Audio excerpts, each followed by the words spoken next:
In the vast, tranquil expanse of what could only be described as heaven, I had floated in a serene state of timeless bliss. No sense of time, no pain, just an eternal, comforting void. My consciousness drifted peacefully, unburdened by the weight of existence.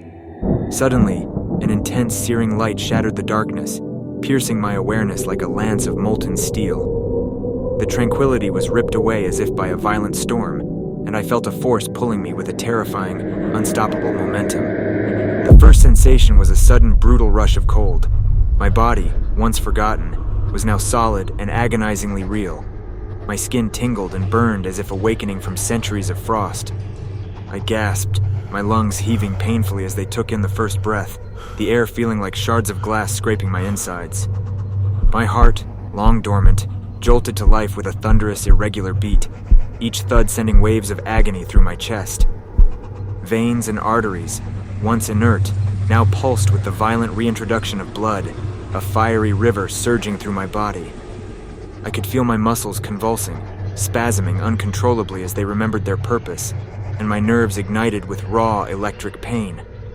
My eyes snapped open, my vision blurred and unfocused, the brightness overwhelming. Every sound was a symphony of chaos, every light a blinding flare. My brain, struggling to reboot, was a turbulent whirlpool of forgotten memories and the harsh reality of the present. I felt the overwhelming weight of gravity, pressing down on me, grounding me in this new existence. As my senses recalibrated, I became acutely aware of the hollow emptiness in my stomach, the burning need for nourishment. My throat was parched, a desert craving water. The sensation of my organs resuming their functions was a grotesque ballet of discomfort and strangeness, each movement alien and agonizingly precise.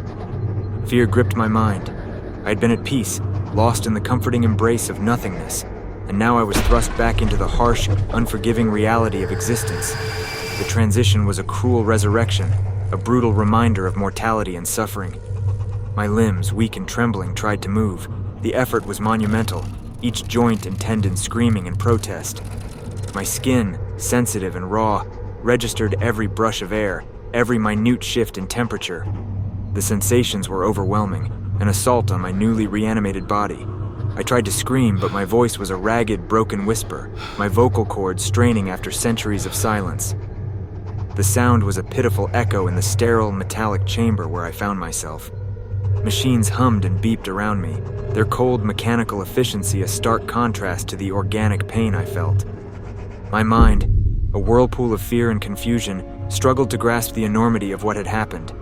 The blissful eternity I had known was gone, replaced by a nightmare of vivid, unrelenting sensation. My body, once at rest, was now a vessel of suffering, each moment a relentless reminder of my cruel return to life. As I lay there, gasping and shivering, I realized the true horror of my situation. I had been resurrected from the peace of death into a world that I no longer knew, into a body that was no longer mine. The serene void was gone, replaced by a reality of excruciating clarity and unbearable sensation. A medical assistant, encased in a suit that covered their entire body, walked behind the table where I lay and began to raise its back, bringing me to a sitting position. Confused and disoriented, I blinked rapidly, trying to force my vision into focus. Gradually, I noticed I was facing a large window. As my eyes adjusted, my mind began to process the expansive scene before me.